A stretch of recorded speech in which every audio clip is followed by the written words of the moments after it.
Live from the Newsmax studio in New York City, here is Steve Malzberg. Now, this one's curious. Emails that were provided to Congress show that Lois Lerner received an invitation for Senator Chuck Grassley. Somehow the mail got mixed up. It was an invitation to a political event, and the organization apparently said, Senator, bring your wife and we'll pay for that. Lois Lerner decided to send an email to a colleague saying, looked like they were inappropriately offering to pay for his wife. Perhaps we should refer to exam, meaning perhaps we should audit, investigate a sitting Republican United States senator. Now, one of her colleagues said, can't do this. That's not, the rules don't allow that. We have to have some evidence or some suspicion of illegal activity first. But this does not help her case, which is already pretty bad to begin with. It fuels the suspicion that there's actually a political witch hunt. Okay, there you go, ladies and gentlemen. Welcome back. We're joined right now by Patrick Howley, a political reporter for the Daily Caller, who wrote a great piece going in depth into this aspect of the IRS scandal. Patrick, welcome back, sir. Good to talk to you. Yes, thanks for having me, Steve. All right, so this targeting of Senator Grassley, and I want you to go into why this is inappropriate, if not illegal, unless, as was stated here, there's plenty of evidence and reason.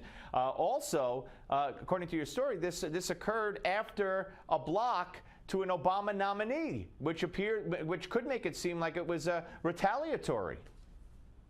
Yes, a high-level official actually told me that it was retaliatory in no uncertain terms.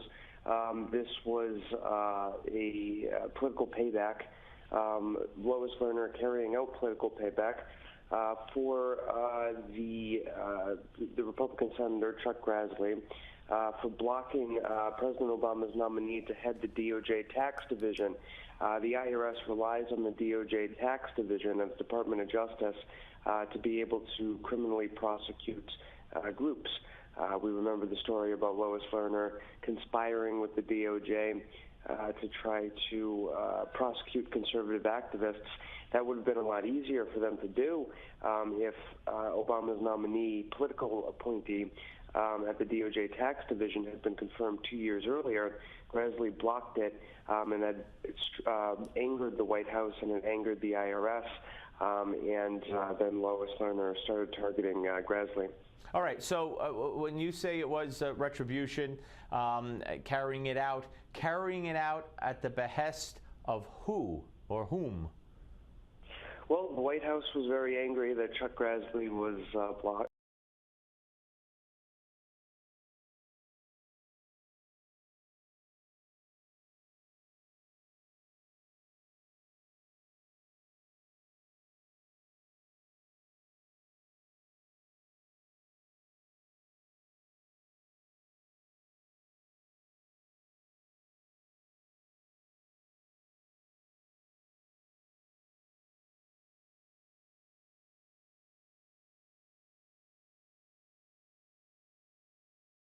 At the behest of the White House. So in other words, she got a signal, possibly, as opposed to a phone call or email or over on the side, over on the side in the corner chat from someone who was relaying a message from the White House. It could have just been she felt she was doing a good deed. I mean, how specific was your source as to how this came about? Well, it's hard to determine that because, unfortunately, Lois Lerner's computer crashed, and her emails have been lost from during this period. I've heard about that, yeah. No, it's terrible. But, yeah, I mean, we know that the White House was upset. We know that the IRS was also upset. We know that this was the reason that Lois Lerner did it. And we know, too, that if Mary Smith had been confirmed, and the reason that she wasn't is because Republicans were suspicious about getting a political appointee into that position so that they could work with the IRS during this time. Then it would have been a lot easier for them to carry out their targeting of conservatives.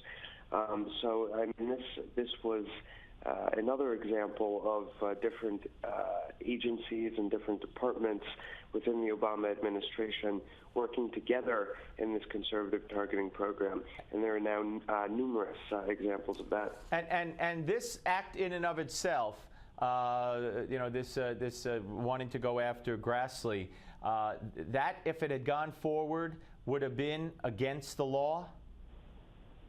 Well, I believe so.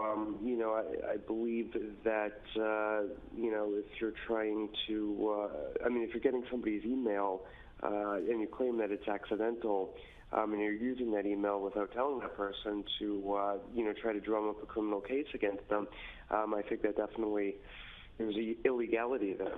As far as I know, as I understand it. Right. All right. Now there's another story out today or yesterday that another federal judge has asked the IRS to show up in court and defend itself on how it lost the emails.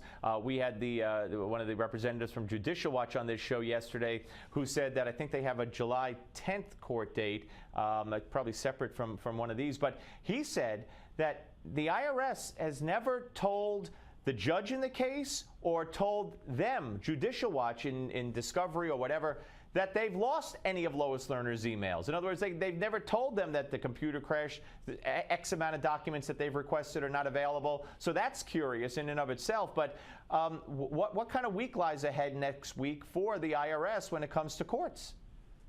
Well, I'm glad you mentioned that because I'm optimistic about this U.S. District Court case, and I haven't been optimistic about too much during the IRS scandal. But, this is a situation in which the judge is expected, as far as I know, to look favorably upon Judicial Watch's case. And there's a very real possibility that the judge could open up these Lois Lerner emails under the Freedom of Information Act. Because, as you said, the hearing was convened because Judicial Watch was never told that, they lost these emails. So which leads us all to suspect that they didn't really lose the emails, or else they would have said that in the civil case months ago. The excuse that they're using for Congress might not hold up in district court. So I'm looking at this case next Thursday very closely. Well, we will be back in touch with you. We'll all be watching it very closely. And Patrick, keep up the good work. We appreciate it, sir. Thank you, Steve. Thank you. Patrick Howley, a political reporter for the Daily Caller.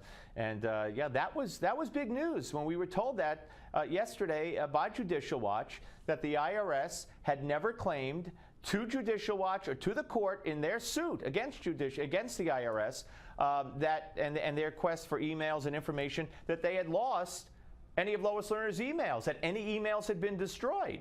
And Judicial Watch had found this very curious, and now Patrick Howley finds it very curious as well. And I'll make it the troika because I, too, find it very curious indeed. So it's going to be very interesting to see next week, Thursday specifically, how this all proceeds in the courtroom as opposed to before a congressional committee. And will we get to the bottom of something? Will there be a blockbuster? Will there be a revelation that will shake the world? We shall see. In the meantime, we're coming back with more of the Steve Malzberg Show. Don't go away.